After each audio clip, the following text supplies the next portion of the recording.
નમસ્કાર, ટીવી 13 ગુજરાતી ડિજિટલમાં હું છું આપની સાથે ધરતી. નજર કરીશું મોર્નિંગ ન્યૂઝ પર. ગઈકાલે ઉમેદવારી ફોર્મ ભરવાનો અંતિમ દિવસ હોવાને કારણે રાજ્યભરમાં રાજકીય ગરમાવો જોવા મળ્યો હતો. દિવસભર ઉમેદવારો અને તેમના સમર્થકોનો ઘસારો નોંધાયો હતો. ગુજરાતની સ્થાનિક સ્વરાજ્યની ચૂંટણીમાં 26,000 ઉમેદવારો નોંધાયા. મહાનગરપાલિકાના 4,703, નગરપાલિકાના 4,958, જિલ્લા તાલુકા પંચાયતમાં 16,555 ફોર્મ ભરાયા. રાજ્યની 55 થી વધુ બેઠક પર ભાજપ બિનહરીફ જાહેર. નવસારીની 11 બેઠક, ખેડા નગરપાલિકા અને તાલુકાની 11 બેઠક પર ભગવો લહેરાયો. કડી નગરપાલિકાની 36 માંથી કુલ 23 બેઠક બિનહરીફ જાહેર. રાજકોટમાં ટિકિટ ફાળવણી બાદ અસંતુષ્ટોનો રોષ ડામવા પ્રદેશ પ્રમુખ સક્રિય. આજે બહુમાળી ચોક ખાતે સભાનું આયોજન. ઉમેદવારો સાથે જગદીશ વિશ્વકર્મા સીધી ચર્ચા કરે તેવી શક્યતા. રાજ્યમાં માવઠાના માર બાદ હવે અંગ ધજાડતી ગરમીની આગાહી. આજથી 20 એપ્રિલ દરમિયાન ગરમીનો વધશે પ્રકોપ. તાપમાનનો પારો 43 ડિગ્રીને પાર જાય તેવી સંભાવના. વડાપ્રધાન નરેન્દ્ર મોદી પશ્ચિમ બંગાળમાં ઝંઝાવાતી ચૂંટણી પ્રચાર કરશે. આજે સિલિગુડીમાં વિજય સંકલ્પ સભાને કરશે સંબોધિત. ગઈકાલે કચવામાં મમતા સરકાર પર કર્યા હતા આકરા પ્રહાર. કહ્યું હતું કે બંગાળની જનતા ટીએમસીમાં ઘમંડને તોડી નાખશે અને 15 વર્ષનો પૂરો હિસાબ લેવાશે.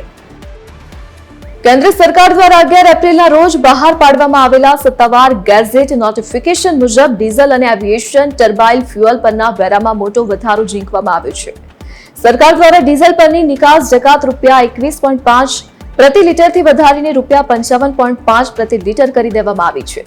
પેટ્રોલની નિકાસ પરના વેરામાં કોઈ ફેરફાર કરવામાં આવ્યો નથી. તે અગાઉની જેમ જ શૂન્ય રાખવામાં આવ્યો છે. નીતિશ કુમારે રાજીનામા પહેલા સીએમ હાઉસ ખાલી કર્યું. 7 સર્ક્યુલર રોડ બંગલામાં શિફ્ટ થઈ રહ્યો છે સામાન. લાલુ યાદવના પાડોશી બનશે. નીતિશ કુમારે 10 એપ્રિલે રાજ્યસભા સાંસદ તરીકે શપથ લીધા હતા. સૂત્રોનું માનીએ તો નીતિશ 14 એપ્રિલે સીએમ પદ પરથી રાજીનામું આપી શકે છે. 15 એપ્રિલે બિહારમાં નવી સરકાર બની શકે છે. બોલિવૂડના દિગ્ગજ ગાયિકા આશા ભોસલેને શનિવારે સાંજે મુંબઈની બ્રીચ કેન્ડી હોસ્પિટલમાં દાખલ કરવામાં આવ્યા. તેમને વધુ પડતો થાક અને છાતીમાં ઇન્ફેક્શનની ફરિયાદ છે. અગાઉ એવી માહિતી આવી હતી કે તેમને હાર્ટ એટેક આવ્યો હતો. તેમની પૌત્રી જનાઈ ભોંસલેએ સોશિયલ મીડિયા પર ખુલાસો કર્યો. ઇસ્લામાબાદમાં યુએસ ઈરાન વચ્ચે ચાલેલી 21 કલાકની લાંબી મંત્રણા કોઈપણ પરિણામ વિના પૂર્ણ થઈ છે. અમેરિકાના ઉપરાષ્ટ્રપતિ જેડી વેન્સે સ્પષ્ટ કર્યું છે કે ઈરાને તેમની શરતો સ્વીકારવાનો ઇનકાર કરી દીધો છે. અમેરિકાએ પોતાનો અંતિમ પ્રસ્તાવ રજૂ કર્યો હતો, પરંતુ સમજૂતી ન થતા હવે અમેરિકી પ્રતિનિધિમંડળ પરત ફરી રહ્યું છે. અમેરિકા ઈરાન યુદ્ધે આખા વિશ્વની સ્થિતિ ખરાબ કરી દીધી છે. આ સમયે વિશ્વ બેંકે મોટી ચેતવણી જાહેર કરી છે. વિશ્વ બેંકના પ્રમુખ અજય બંગાએ ચેતવણી આપતા જણાવ્યું કે હજુ સુધી તો કશું જ થયું નથી તેમ કહી શકાય.